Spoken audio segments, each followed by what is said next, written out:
Voy a hablar de nanomateriales y sus aplicaciones en biomedicina. Ok, bueno, empezaremos hablando de qué son los nanomateriales, perdón. Estos se definen como estructuras a escala nanométrica que son con comportamiento y propiedades distintas de su contraparte en macroescala.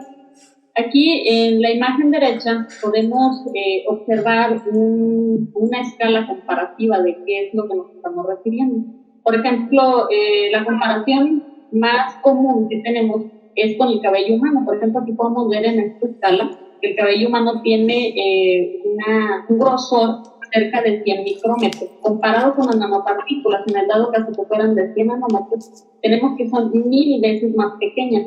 Entonces, estas estructuras son imperceptibles al ojo humano, solamente se pueden visualizar a través de microscopios de alta resolución, como los microscopios electrónicos. Bueno, ¿cómo se clasifican los nanomateriales? Estos se pueden clasificar en una gran diversidad de formas o de clasificaciones acorde a sus propiedades.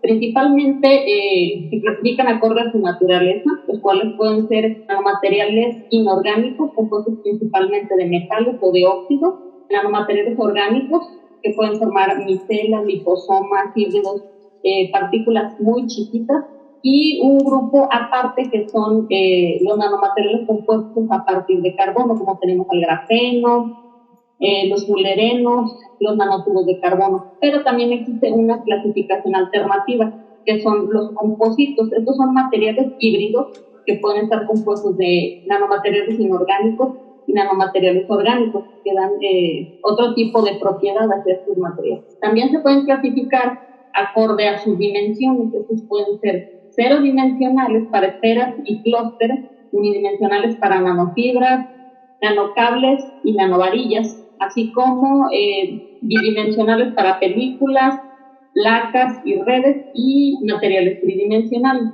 ¿Cuáles son los tipos de nanomateriales que hay? Como ya mencioné en la diapositiva anterior, pueden ser nanosferas, nanocapas, partículas tridimensionales. Aquí tenemos algunos ejemplos de micrografías de TEM, donde podemos ver cuáles son las formas y dimensiones de estos nanomateriales. Pueden ser nanosponjas, hidrogeles, partículas metálicas, pueden ser varillas metálicas, tubos, octaedros. Existe una gran cantidad de formas y dimensiones que pueden tener este tipo de estructura. ¿Cuáles son los usos que se le dan a este tipo de estructura? Bueno, se pueden utilizar en la industria electrónica, donde se emplean principalmente compuestos a base de carbón, como nanotubos, fulerenos, grafeno, etc. En la industria cosmética, donde se utilizan principalmente óxidos, como el óxido de titanio, que se utilizan en los maquillajes, en las sombras, en cualquier tipo de cosméticos.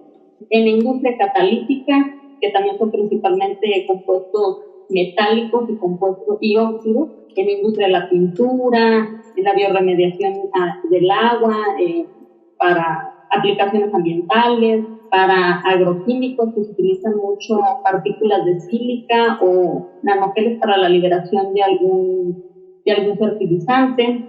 Se pueden utilizar para embalaje de alimentos, materiales compositos, y nosotros nos centraremos en esta plática en la industria de la medicina y la industria farmacéutica. Bueno, ¿por qué son de importancia médica estos materiales? Bueno, se pueden utilizar para desarrollo de implantes, para promover la curación y la regeneración de tejidos, como cargadores de vacunas, como biosensores y como sistemas de liberación de fármacos. Hablaremos de cada uno de ellos posteriormente.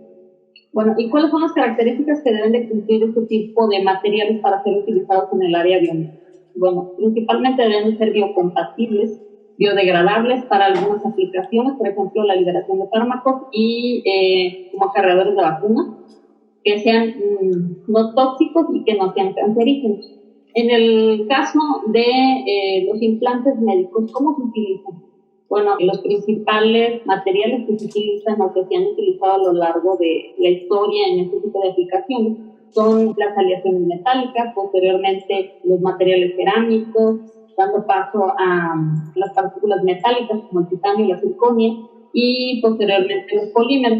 Estos deben de cumplir con ciertas características, como deben ser biotolerantes, resistentes a la corrosión, deben ser bioactivos. Esto quiere decir que estimulen la proliferación de alguna célula en específico y además que sean antimicrobianos por este tipo de aplicaciones.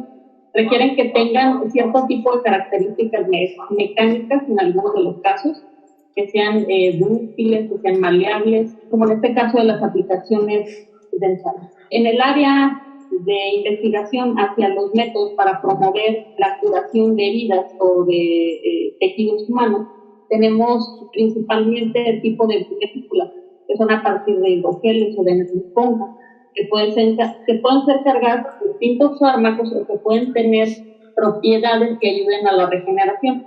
En estos casos, he investigado que cierto tipo de polisacáridos cumplen con esta función, como son el quitosan, la celulosa, el alginato, la gelatina, el colágeno y el almidón. En este caso, también deben de existir ciertas características, bueno, las generales para todo tipo de aplicación biomédica, como son biodegradables, compatibles y no tóxicos.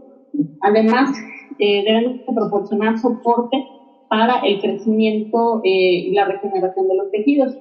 Deben de minimizar la aparición de cicatrices, que es una parte muy importante, ayudar a la coagulación de la sangre, absorber los líquidos que se producen durante el proceso inflamatorio, la formación de una barrera contra infecciones, esto es sumamente importante, y fortalecer y proteger el tejido que se está desarrollando. En el dado caso, en el área de la regeneración de tejidos humanos, tenemos también cierto tipo de moléculas de síntesis de nanógeles, en las cuales podemos encontrar principalmente a los polímeros y a los compositos. Este tipo de materiales deben de ser biocompatibles, con el área específica donde se vayan a utilizar, por ejemplo, la síntesis de andamio, donde va a ocupar la parte del tejido lesionado y sobre esta va a crecer las células circundantes de ese tejido. Deben de tener una forma y un tamaño muy específicos para este tipo de aplicaciones. Deben de tener propiedades antibacteriales, deben de ser bioactivos y deben de ser compatibles. En el dado caso de biosensores, pues tenemos también una gran cantidad de moléculas que son utilizadas para este fin. Bueno, ¿qué se define como un biosensor? Pues es un sistema de medidas que incluye una molécula de prueba que es sensible, en este caso, a una molécula biológica y que consta de un receptor con propiedades físicas, un elemento detector y un elemento transductor, que es el que nos traduce la señal para que nos dé la información que nosotros requerimos. En este caso debe ser altamente sensible, debe ser selectivo, debe ser estable y debe tener reproducibilidad, en este caso, en este tipo de sistemas. Los biosensores que se utilizan en la actualidad, entre las muchas aplicaciones que se tienen, principalmente para la detección de patógenos, para la detección o el monitoreo de glucosa en la sangre, para la detección o el monitoreo de marcadores específicos, como los casos de enfermedades como el cáncer, igualmente para el monitoreo de enfermedades cardíacas. En el caso de los sistemas de liberación de fármacos, esta es una de las partes que más se ha investigado. ¿Por qué? Bueno, porque los métodos convencionales que existen de liberación de fármacos tienen una pobre efectividad, pobre biodistribución y no son selectivos. ¿Qué se busca con el desarrollo de sistemas de liberación de fármacos? Bueno, que el sistema que se vaya a diseñar tenga la liberación del fármaco o de la molécula de interés sea controlada, que esto conlleva a una menor dosificación, menos efectos secundarios y que sea selectiva hacia el sitio de interés, que no afecte a otros órganos, que no produzca reacciones adversas porque su metabolismo se va hacia otro tipo de órganos o se distribuye hacia otro tipo de tejidos. ¿Cuáles son los mecanismos para el sistema de liberación de fármacos? La difusión, el tamaño de poro y el tamaño de la molécula encapsulada, en este caso del fármaco. Las propiedades de hinchamiento de la matriz, principalmente en el caso de matrices poliméricas o de hidrogeles, que tienen una gran capacidad de hinchamiento para encapsular mayor cantidad del fármaco de la molécula de interés. Y bueno, ¿cómo se logra esto? ¿Cómo se logra que sean específicos y cómo se logra que se llegue a este proceso de difusión? Bueno, esto se logra mediante un parámetro o algo definido como estímulo-respuesta. ¿Qué es esto? Se diseñan materiales que sean, que un estímulo los vaya manipulando, en el caso de la temperatura, el pH, propiedades magnéticas o fuerza iónica. ¿Cuáles son los principales sistemas de liberación de fármacos? Tenemos partículas poliméricas o nanogeles.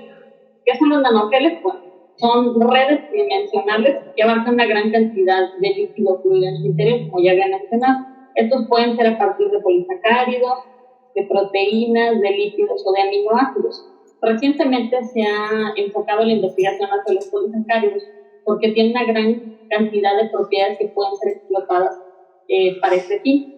En esta tabla tenemos los sistemas, algunos de los sistemas que se han utilizado y los fármacos que se han cargado en este tipo de sistemas de liberación de fármacos a partir de polisacáridos. Por ejemplo, tenemos el sistema de citosana alginato, el cual se ha utilizado para cargar doxorubicina en el caso de cáncer de hígado. Esta es una investigación que se ha hecho en un laboratorio todavía no a gran escala, como con de leí. Y bueno, ¿qué hace? Pues induce la apoptosis de los tumores. Se han utilizado sistemas solamente de citosan, de ácido hialurónico, de dextrano, de pululano, que estos polisacáridos tienen otro tipo de funciones, pero se han investigado para estos estudios, ¿no? Bueno, ¿y qué tenemos en el caso de las vacunas?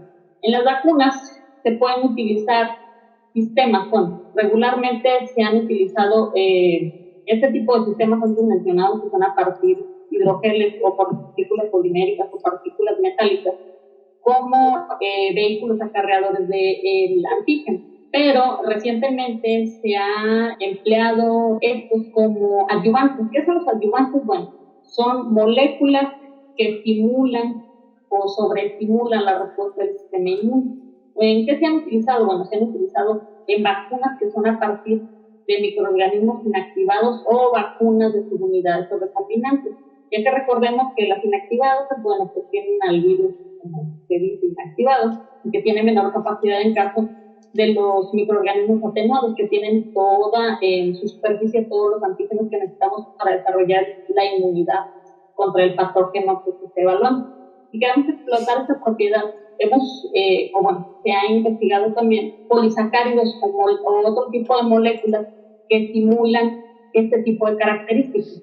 Entonces aquí es un combo que se genera de materiales que son vehículos para la entrega de antígenos, pero que además contienen esta característica adyuvante. ¿Cuáles son los principales sistemas que se han evaluado? Bueno, son a base de dendrímeros, partículas metálicas, nanopartículas de silicio, algunos nanotubos de carbono, liposomas y micelas. ¿Cómo se logra esto? Bueno, se han estudiado, como ya mencioné, diversos tipos de sistemas a partir de polisacáridos. Estos deben de ser biocompatibles, como ya había mencionado. Deben de ser inmunogénicos, que es la propiedad que se busca en este tipo de partículas o en este tipo de nanomateriales. Deben de ser no tóxicos y en algunos casos mucoadhesivos.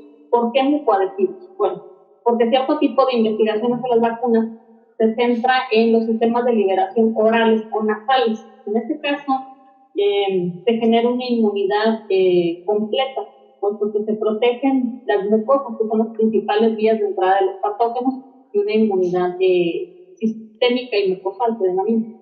¿Cuáles son estos sistemas evaluados que cumplen con estas características? Tenemos al fucoidán quitosan, que se ha utilizado para la aplicación de vacunas contra anthrax, el quitosan para vacunas contra Brucella meditensis, contra bronquitis viral en aves, y sistemas de policaprolactona quitosan contra hepatitis. Bueno, y en este caso, ¿qué es lo que yo hago? Bueno, ¿qué es lo que hacemos en nuestro laboratorio? Nosotros utilizamos polisacáridos. En este caso es un exopolisacárido obtenido a partir de una microalga marina. Utilizamos una microalga Porphyridium purpureum. Esta microalga, después de cierto tiempo de cultivo, secreta un exopolisacárido, que es este matraz que tiene una cosa blanca, que es el exopolisacárido, cuando se está produciendo. Entonces, este polisacárido tiene propiedades antivirales, anticancerígenas, hipocolesterolémicas e inmunomoduladoras, que es lo que nosotros estamos buscando. Es un polisacárido compuesto de unidades repetitivas cíclicas de azúcares y tiene grupos funcionales sulfato. Nosotros logramos la interacción electrostática entre los grupos sulfato con los grupos positivos del quitosán, que es un composito híbrido de estos dos polisacáridos, y se logra la formación de partículas. En este caso, bueno, no puedo mostrar muchos resultados porque estamos en proceso de publicación del artículo, pero hemos también logrado la formación de partículas por Shell. Tienen, ya con la caracterización que les hemos realizado, son bioactivas, aumentan la proliferación de células del sistema inmune y además tienen buena capacidad de carga, que es otra de las propiedades que se buscan en este tipo de materiales, que tengan buena capacidad de carga para poder cargar suficiente cantidad de antígeno en su estructura. Y bueno, pues por mi parte es todo.